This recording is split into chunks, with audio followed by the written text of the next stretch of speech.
It's a brand new day, a brand new opportunity for fresh inspiration. And that's why I'm bringing you my nugget of wisdom today. I've titled it, Through Which Spectacles. I'll tell you a story.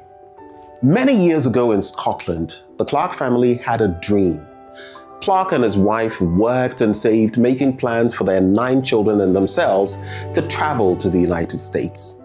It had taken years, but they had finally saved enough money and had got passports and reservations for the whole family on a new liner to the United States.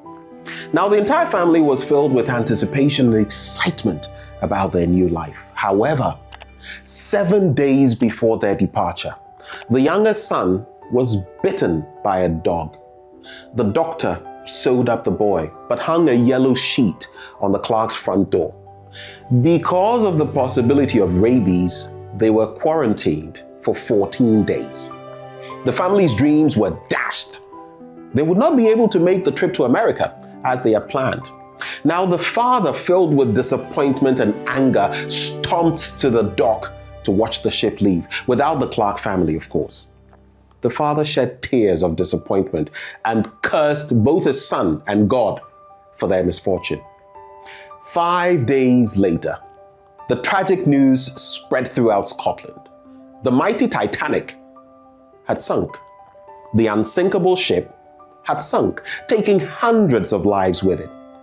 The Clark family, you see, was to have been on that ship. But because the son had been bitten by a dog, they were left behind in Scotland. When Mr. Clark heard the news, he hugged his son and thanked him for saving the family. He thanked God as well for saving their lives and turning what he had felt was a tragedy into a blessing.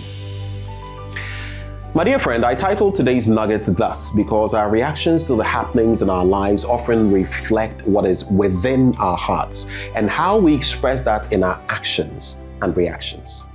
Whether we see things through the spectacles of patient faith or those of unheeding haste can be the difference between submitting to God's will and earning His reward, or cursing Him and going our own way, with dire consequences, of course. So think about it. Ruminate upon it today. Are you seeing yourself, your life, your misfortunes, your fortunes through the spectacles of God's viewpoint? Think about that. I pray for you today that you'll be blessed and be a blessing. Remember that name.